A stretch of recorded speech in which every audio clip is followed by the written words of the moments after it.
इंसानी तारीख में ना कुछ वाक़यात ऐसे होते हैं जो इंसान की रूह को झकझोर कर रख देते हैं। आज हम जिस दास्तान में कदम रखने जा रहे हैं वो कुरान मजीद के दिल यानी सूरह यासीन की गहराइयों में महफूज है। ये सिर्फ एक कहानी नहीं है बल्कि गुरूर, मौजज़ों और एक बेहद आम से इंसान की बेमिसाल बहादुरी की वो हकीकत है जिसने हमेशा के लिए तारीख के पन्नों में अपना नाम अमर कर लिया। तो चलिए इस सफ़र की शुरुआत करते हैं। अब जरा इस मंजर को तसव्वुर कीजिए। एक खचाखच भरा हुआ शाही दरबार, एक इंतहाई जालिम बादशाह अपने तख्त पर बैठा है, और तभी अचानक एक लड़का जो कई दिनों से मुर्दा पड़ा था वो सबके सामने अपनी आंखें खोल देता है। ये कोई ख्याली बात या जादू नहीं था, ये एक ऐसा रोंगटे खड़े कर देने वाला सच था जिसने उस दरबार में मौजूद हर एक शख्स के होश उड़ाकर रख दिए थे। उस कदीम दरबार में इस वक्त मुकम्मल खौफ और अफरा तफरी का आलम था। बादशाह और उसकी अवाम फटी की फटी आंखों से ये सब देख रहे थे। मौत के बाद की दुनिया का वो खौफनाक सच जो हमेशा आखिरत के पर्दे के पीछे छुपा होता है, वो आज लफ्ज़ ब लफ्ज़ उनके सामने बयान हो रहा था। लेकिन ये नामुमकिन सा लगने वाला लम्हा आखिर वजूद में कैसे आया? मौत का वो तिलिस्म टूटा कैसे? इस राज को समझने के लिए हमें वक्त के पहिए को थोड़ा पीछे ले जाना होगा। तो कहानी शुरू होती है मुल्क शाम के एक बेहद शानदार शहर अंताकिया से। ये कोई छोटा मोटा शहर नहीं था। 5 बड़े पहाड़ों से घिरा हुआ और तकरीबन 12 मील तक फैला हुआ एक अजीम शहर था ये। इस शहर पर अंतीखा नाम के एक निहायत जालिम और बुतपरस्त बादशाह का हुक्म चलता था। यहाँ के लोग सिर्फ पत्थर की बेजान मूर्तों की पूजा करते थे और हक या सच्चाई से उनका दूर दूर तक कोई वास्ता नहीं था। और इसी गुमराह शहर में हज़रत ईसा अलैहिस्सलाम ने अपने 2 पैगाम पहुंचाने वालों को भेजा। इनके नाम थे सादिक और मसदूक। उनका सिर्फ एक ही मकसद था, लोगों को तौहीद और खुदा परस्ती की तरफ बुलाना। जैसे ही उन्होंने शहर में कदम रखा, उनकी मुलाकात एक बूढ़े, आजिज लेकिन बेहद नेक चरवाहे से हुई। इस चरवाहे का नाम था हबीब नज्जार। अब हबीब नज्जार एक बहुत ही समझदार इंसान थे। उन्होंने फौरन एक बहुत ही लॉजिकल सवाल किया। उन्होंने पूछा कि भाई आप लोग हैं कौन और आपकी सच्चाई की निशानी क्या है? उन दोनों रसूलों ने बड़े इत्मीनान से जवाब दिया कि हमारे पास उस रब्बुल आलमीन की दी हुई वो ताकत है जिससे हम लाइलाज मरीजों और पैदाइशी अंधों को मुकम्मल शिफा दे सकते हैं। ये उन्हें अता किया गया एक खास मौजज़ा था। और ये वाक़या इस बात की बेहतरीन मिसाल है कि सच्चा ईमान कैसे पैदा होता है। हबीब नज्जार का बेटा मुद्दतों से बीमार था।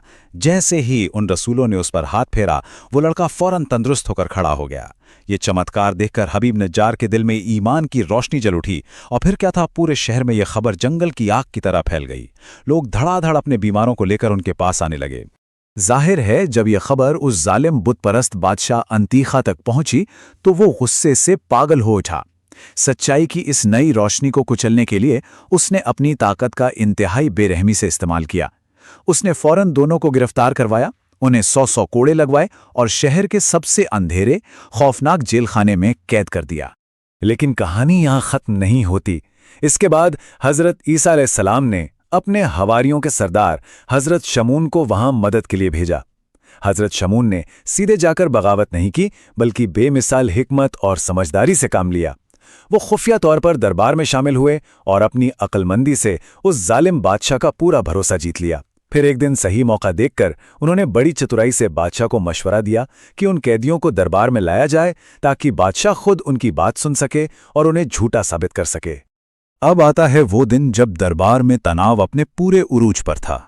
जख्मी और लहूलुहान हालत में सादिक और मसदूक को बादशाह के सामने पेश किया गया।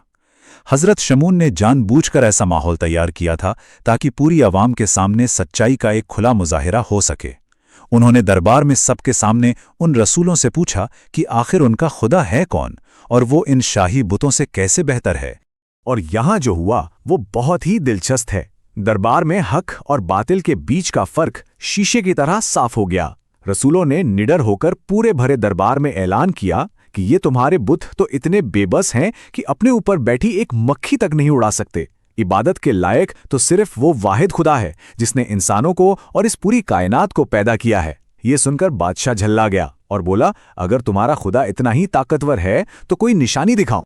फिर दरबार में कुछ ऐसा हुआ जिसने सबकी सांसें रोक दी। एक ऐसे शख्स को सामने लाया गया जो पैदाइशी अंधा था। उसकी आंखों की जगह सिर्फ 2 सुराख थे बस। रसूलों ने क्या किया, उन्होंने थोड़ी सी मिट्टी ली, उसके 2 ढेले बनाए, उन सुराखों में रखे और अल्लाह से दुआ की, और उसी वक्त वो सूखी बेजान मिट्टी जीती जागती रोशन आंखों में तब्दील हो गई। वो इंसान देखने लगा, पूरा का पूरा दरबार सन्न रह गया। अपनी हार को इतनी करीब से देखकर बादशाह पूरी तरह बदहवास हो गया। उसने एक ऐसी शर्त रख दी जो किसी भी इंसानी अक्ल के लिए 100% नामुमकिन थी। उसने कहा कि मेरे एक किसान का लड़का कई दिनों से मरा पड़ा है, उसे अब तक दफनाया भी नहीं गया है। अगर तुम्हारा खुदा उसे जिंदा कर दे तो मैं मान लूंगा। अब दास्तान ठीक उसी खौफनाक मोड़ पर आ खड़ी हुई थी जहां से हमने शुरुआत की थी। एक मुर्दे को जिंदा होना था। रसूलों ने पूरे यकीन के साथ अल्लाह की बारगाह में दुआ की, और देखते ही देखते खुदा के हुक्म से वो मुर्दा लाश जिंदा होके बैठ गई। वो लड़का चीख कर बोला, मैं बुत परस्त था और मरने के बाद मुझे जहन्नुम की दहकती आग में डाल दिया गया था। उसने दरबार में मौजूद हर एक शख्स से कहा कि फौरन इन रसूलों की बात मान लो और अल्लाह पर ईमान ले आओ, वरना तुम्हारा भी यही खौफनाक अंजाम होगा। इस रोंगटे खड़े कर देने वाली गवाही ने बादशाह के गुरूर को चकनाचूर कर दिया। बादशाह और उसके कई दरबारी इस खौफनाक सच्चाई के सामने झुक गए और ईमान ले आए। लेकिन उसी दरबार में कुछ ऐसे भी जाहिल लोग थे जो बुतों की झूठी मोहब्बत में इस कदर अंधे हो चुके थे कि उन्हें सच हजम नहीं हुआ। उन हठधर्मी लोगों के बीच मुकम्मल अफरा-तफरी मच गई और बगावत शुरू हो गई। और ठीक इसी लम्हे ये कहानी एक बहुत ही जज्बाती और गहरा मोड़ लेती है। कुरान मजीद की सूरह यासीन में इस मंजर को कुछ यूं बयां किया गया है कि उस अजीम शहर के बिल्कुल आखिरी कोने से एक शख्स बेतहाशा अपनी जान की परवाह किए बगैर दौड़ता हुआ दरबार की तरफ आ रहा था। और जानते हैं वो शख्स कौन था? वो कोई और नहीं बल्कि वही हबीब नज्जार था। जब उसे पता चला कि वो जाहिल भीड़ उन नेक रसूलों पर हमला करने वाली है तो वो एक पल के लिए भी नहीं रुका। पूरे शहर को पार करता हुआ, हाफता हुआ, वो उस हिंसक और खूनी हुजूम के सामने दीवार बनकर खड़ा हो गया। हबीब नज्जार ने उस भड़की हुई भीड़ के सामने खड़े होकर अपने दिल की गहराइयों से एक आखिरी अपील की। उसने चीखकर कहा, ऐ मेरी कौम, इन रसूलों की बात मान लो। ये तुमसे कोई पैसा, कोई दुनियावी दौलत या इनाम तो नहीं मांग रहे हैं। ये तो खुद हिदायत पर हैं और तुम्हें जहन्नुम की आग से बचाना चाहते हैं। हबीब के दिल में अपनी कौम के लिए कोई नफरत नहीं थी, बल्कि सिर्फ हमदर्दी और सच्चा प्यार था। लेकिन अफसोस, बुत परस्ती के अंधेपन ने उस भीड़ की सोचने समझने की सलाहियत ही छीन ली थी। वो उन रसूलों और बादशाह का तो कुछ बिगाड़ नहीं सके, लेकिन उन्होंने अपना सारा वहशियाना गुस्सा उस निहत्ते बूढ़े चरवाहे पर उतार दिया। वो जाहिल हुजूम टूट पड़ा और उन्होंने हबीब नज्जार को पत्थरों से मारना शुरू कर दिया। पत्थरों की उस बारिश में हबीब नज्जार लहूलुहान हो गए, लेकिन उनके होंठों पर फिर भी अपनी उसी कौम के लिए दुआएं ही थीं। उन्होंने अपनी जान दे दी, लेकिन हक का साथ एक पल के लिए भी नहीं छोड़ा। वो किसी मजलूम या लाचार इंसान की तरह नहीं मरे, बल्कि सच्चाई के एक अजीम चैंपियन की तरह उन्होंने शहादत का वो मुकाम हासिल किया जिस पर आज भी फरिश्ते रश करते हैं। और फिर अल्लाह का जलाल हरकत में आया। एक बेगुनाह का खून जमीन पर गिरते ही फौरन आसमानी अजाब नाजिल हुआ। एक ही खौफनाक चीख, सिर्फ एक चीख, और पूरे शहर के उन जालिमों और कातलों को हमेशा हमेशा के लिए निस्त और नाबूद कर दिया गया। उनका वो सारा गुरूर, उनकी वो झूठी ताकत, सब कुछ एक पल में खाक में मिल गया। तो इस पूरी दास्तान का सबसे अहम सबक क्या है? सबक ये है कि हक यानी सच्चाई पर खड़े होने का असल मतलब क्या होता है। हक की हिमायत के लिए आपका बहुत बड़ा, ताकतवर या अमीर होना जरूरी नहीं है।